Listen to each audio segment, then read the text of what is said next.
नमस्कार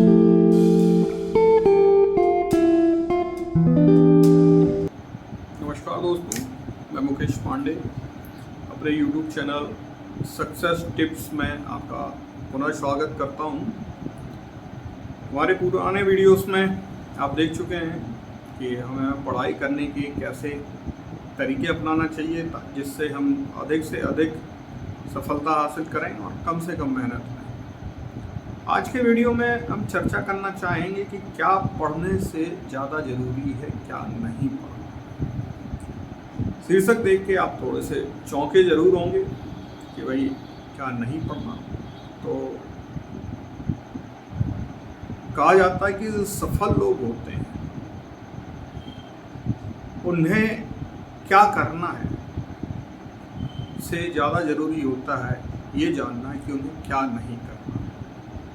भाई हमारे लिए अगर ये पता चल जाए कि हमें ये नहीं पढ़ना है तो जो पढ़ना है वो आसान होगा और कम भी होगा। अक्सर नए छात्र जो होते हैं, प्रतियोगी परीक्षाओं की तैयारी करने की शुरुआत करने वाले जो छात्र होते हैं, उनके सामने प्रश्न उठता है कि हम ये भी पढ़ लें, वो भी पढ़ लें। उन्हें गाइडेंस देने वाले बहुत से लोग आते हैं कि ये किताब पढ़ो, वो किताब पढ़ो, इस किताब में ज़्यादा दिया है तो हमें ज़्यादा नहीं पढ़ना, क्योंकि हम कंपटीशन की तैयारी कर रहे हैं। ठीक है, हमें उस विषय का ज्ञाता नहीं बनना है, मास्टर नहीं बनना। हम पीएचडी करने नहीं जा रहे हैं कि वो विषय के हम पूर्णतः पारंगत हो जाएं, है ना। अगर आपको उस विषय में पीएचडी करना है, शोध करना है, वो अलग बात है कि आप जो है उसके बारे में जितना अधिक उपलब्ध तथ्य है वो सब याद कर लें। आपने देखा होगा अधिकांश कोचिंग संस्थानों में पढ़ाने वाले शिक्षक जिन्हें अपने विषय का बहुत ज्ञान होता है, अपने विषय के वो मास्टर होते हैं, लेकिन कंपटीशन के फील्ड में वो असफल होते हैं। आपने सोचा कभी क्यों? भाई जब इन्हें इतना ज्ञान है तो यही कंपटीशन निकाल के क्यों नहीं ऑफिसर बन गए?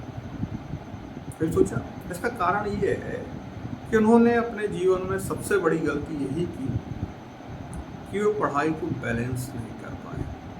तो उन्हें ये बिल्कुल नहीं पता था कि उन्हें क्या नहीं पढ़ना है, तो इसलिए उन्होंने पढ़ने में अच्छा लगने के कारण या आसान लगने के कारण उन चीज़ों को बार बार और खूब पढ़ा तो नहीं पढ़ना चाहिए। तो उस कारण वो उस सब्जेक्ट के मास्टर तो हो गए, लेकिन सिर्फ एक ही सब्जेक्ट से सिलेक्शन तो नहीं होता। तो सिलेक्शन के लिए हमें सिलेबस के अकॉर्डिंग सभी सब्जेक्ट्स को बराबर पढ़ना है, अच्छे से समझना है ताकि हम सिलेक्शन ले सकें।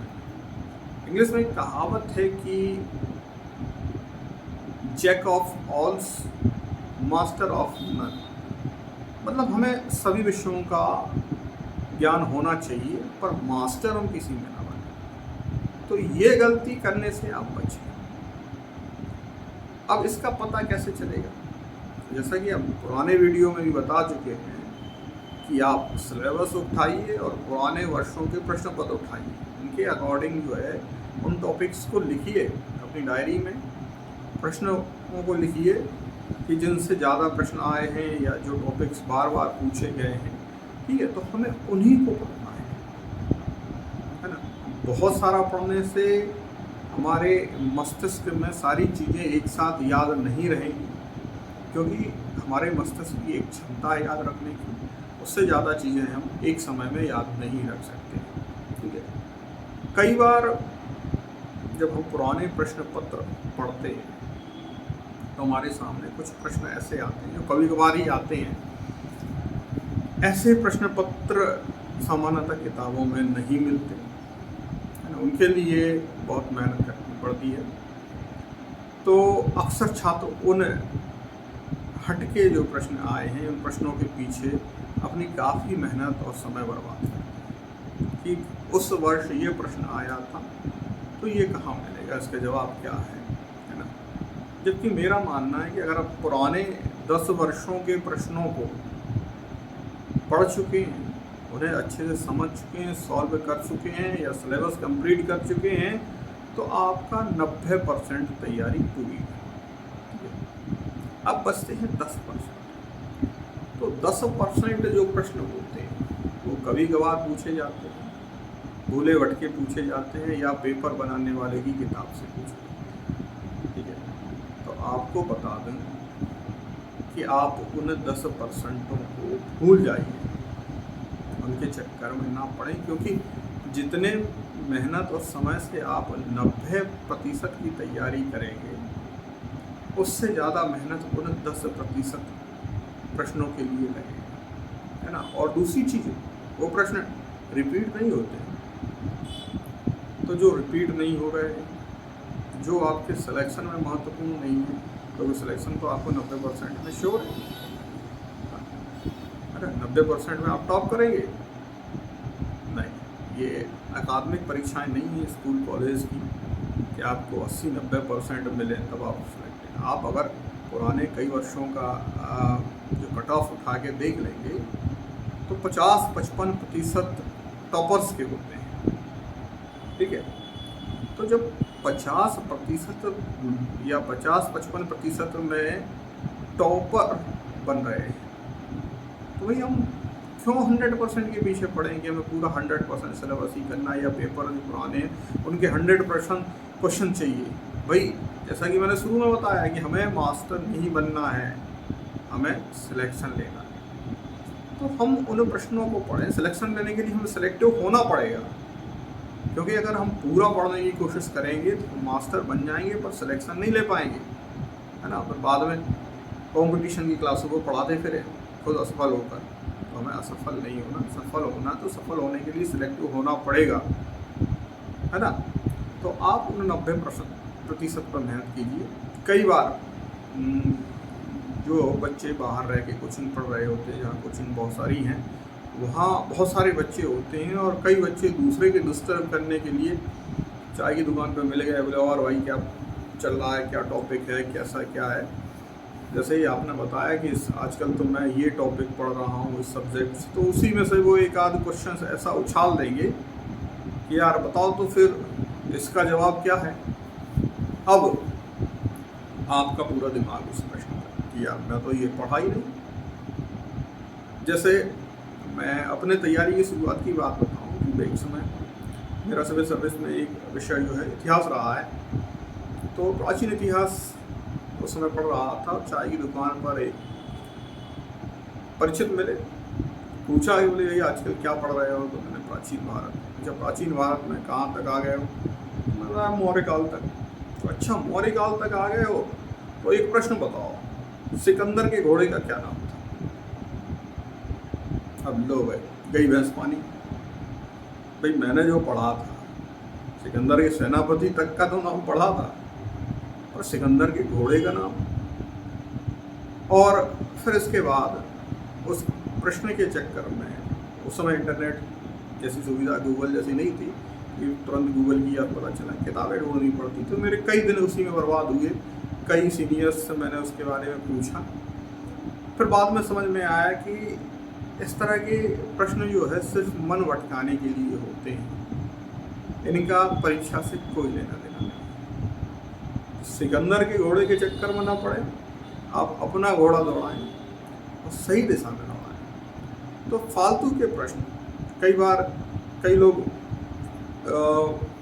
जो है क्वेश्चन सीरीज़ और टेस्ट सीरीज़ अटेंड करते हैं, तो उनमें से कुछ प्रश्न ऐसे जानबूझ के रखे जाते हैं ताकि पेपर थोड़ा सा कठिन हो, क्योंकि बहुत अच्छी तैयारी करने वाले अगर 100% लाते हैं तो कहीं ना कहीं फिर परीक्षक से ऊपर हो रहे हैं, तो उनकी एक तरह से बेइज्जती होती है। तो जानबूझ के कुछ प्रश्न ऐसे डाले जाते हैं जो किसी से ना बने, ठीक है। तो उन प्रश्नों के चक्कर में बिल्कुल ना पड़े, क्योंकि उन प्रश्नों का जवाब सिर्फ पेपर बनाने वाले को पता होता है और किसी को नहीं, है ना। तो वो अगर प्रश्न आपने नहीं बनाए तो वो किसी पर नहीं बनेगा। तो परीक्षा में उन प्रश्नों पर ध्यान दें जो सब पे बन रहे हैं। अगर वो प्रश्न सब पे बन रहे हैं या अधिकांश लोगों पे बन रहे हैं तो आप पर भी बनना चाहिए, क्योंकि मार्किंग उन्हीं से होती है। जो प्रश्न किसी से नहीं बन रहा है उससे कभी मार्किंग नहीं होती है।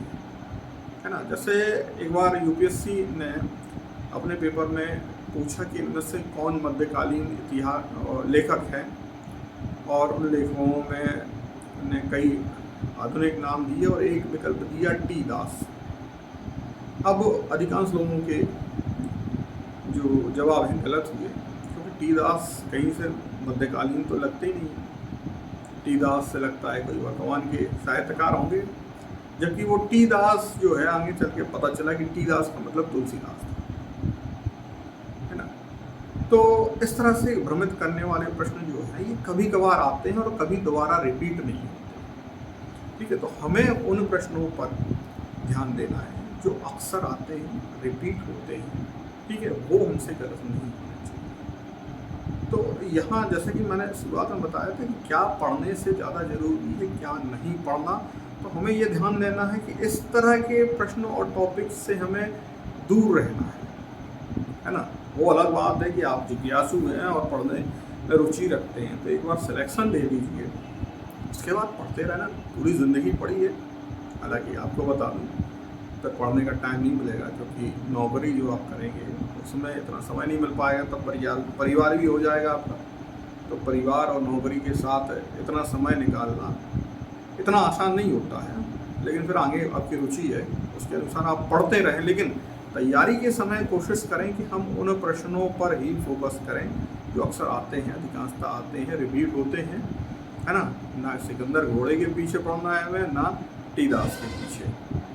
तो इसलिए क्या पढ़ने से बहुत ज़्यादा ज़रूरी है, क्या ना पढ़ा जाए। ठीक है, तो जब अगर आपने ये समझ लिया कि हमें क्या नहीं पढ़ना, तो ये मान के चलिए कि आधी सफलता आपके हाथ में आ चुकी है। आधी अब क्या पढ़ना है उस पर मेहनत करें तो सफलता आपके और नज़दीक आएगी। हाँ, बहुत से विद्वान आपको मिलेंगे राह चलते जो इस तरह के प्रश्न पूछते रहते हैं, तो भाई उनकी बातों पे ना आए, क्योंकि इतने वो विद्वान होते तो आज वो भी सफल होते, है ना। तो ऐसे लोग सिर्फ मन भटकाने पे होते हैं। हाँ, इंटरनेट पे भी इस तरह की वीडियो और भी चीज़ें आती रहती हैं जो छोटे छोटे फैक्ट्स दिए रहते हैं, ऐसी चीज़ें बड़ी बाल की खाल टाइप की चीज़ें दी रहती हैं, तो हमें लगता है कि यार ये बड़ी महत्वपूर्ण चीज़ें हैं, है ना। कई पत्रिकाएं और कई पुस्तकें ऐसी आती हैं जिनमें जानबूझ के इस तरह के फैक्ट्स दिए होते हैं। जब हम किताब लेने जाते हैं तो हम देखते हैं यार कि इसमें ये दिया, तो भाई उन्हें किताब बेचना है। जब तक वो अपनी किताब में अतिरिक्त चीज़ें नहीं देंगे, उनकी किताबें लोग खरीदेंगे नहीं, है ना। तो वो उन्हें किताब बेचना है, पत्रिका बेचना है, इसलिए वो एक्स्ट्रा दे रहे हैं। पर हमें जीवन भर यही पत्रिकाएं और ये किताबें नहीं पढ़नी है। तो इसलिए हम फोकस करें कि हमें क्या पढ़ना है, क्या नहीं पढ़ना है ना। इस तरह की बातों की चर्चा हम आगे भी अपने अगले वीडियो में करेंगे, और उम्मीद है कि हमारे वीडियो आपको पसंद आ रहे होंगे। अगर पसंद आ रहे हैं तो खुद भी सब्सक्राइब कीजिए ताकि आगे के वीडियो के नोटिफिकेशन आपको मिलते रहें। बेल आइकन प्रेस कीजिए, और इसके अलावा अपने दोस्तों यारों को भी शेयर कीजिए, उनको भी प्रेरित कीजिए। और एक और चीज़, अगर इन वीडियो में कोई चीज़ आपको समझ में नहीं आ रही है, कोई शंका है, कोई समस्या है, तो आप हमें कमेंट में वो लिख सकते हैं। कोशिश करेंगे अगले वीडियो में उनका समाधान करें, और हो सके तो एक्सपर्ट्स के माध्यम से उनका समाधान करेंगे। तब तक के लिए जय हिंद, नमस्कार, धन्यवाद।